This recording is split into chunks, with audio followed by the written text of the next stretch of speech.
So week one, we specifically dive into what is the process? How do you make sure that you can get it funded? Because you don't just have the purchase price, you've got all the holding costs, your utilities, your taxes, your insurance, maybe an HOA fee, depending on where the property is located, and all of the expenses along the way. And then you also have your fix-up costs. So how do you estimate as accurately as you can on those fix-up costs so you don't end up going way over budget and again losing money?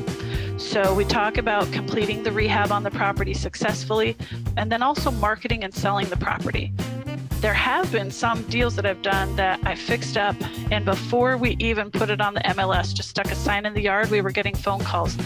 Even better than that, there were some deals where in the middle of the rehab, we went and stuck a sign out in the front yard, and we had people come and contact us that wanted to buy the property. Other times they wanted to have a little say-so in what kind of carpet went into the deal, what paint colors, and you have to be kind of careful with that. So we talk about some tips like that along the way. Hey, if somebody comes to you and they say they want to buy it and they start specifically telling you what they want in the house, what are the pros and cons of that, and how can you kind of accommodate them without making the house so personalized for them that nobody else is going to want to buy it.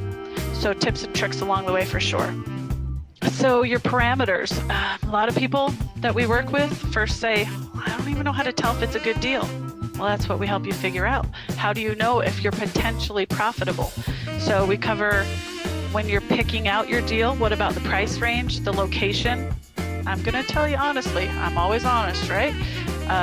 You're going to probably have a couple of deals you wish that you had picked in a different location. You can do your best, you can get research and all of that done. Steve has a couple of funny stories about that, about location on fix and flip. So we'll give you real life examples of, oops, we did that, make sure you don't do that. And then the types of properties in general that you want to work with, it's important to determine that from the beginning. And we can help walk you through that as far as, do you want to just stick with houses? What are the pros and cons of multifamily or commercial properties? A lot of new investors that want to do fixing and flipping, they just start with little houses, the bread and butter houses that are more easy in, easy out, nothing too big, definitely not high-end homes.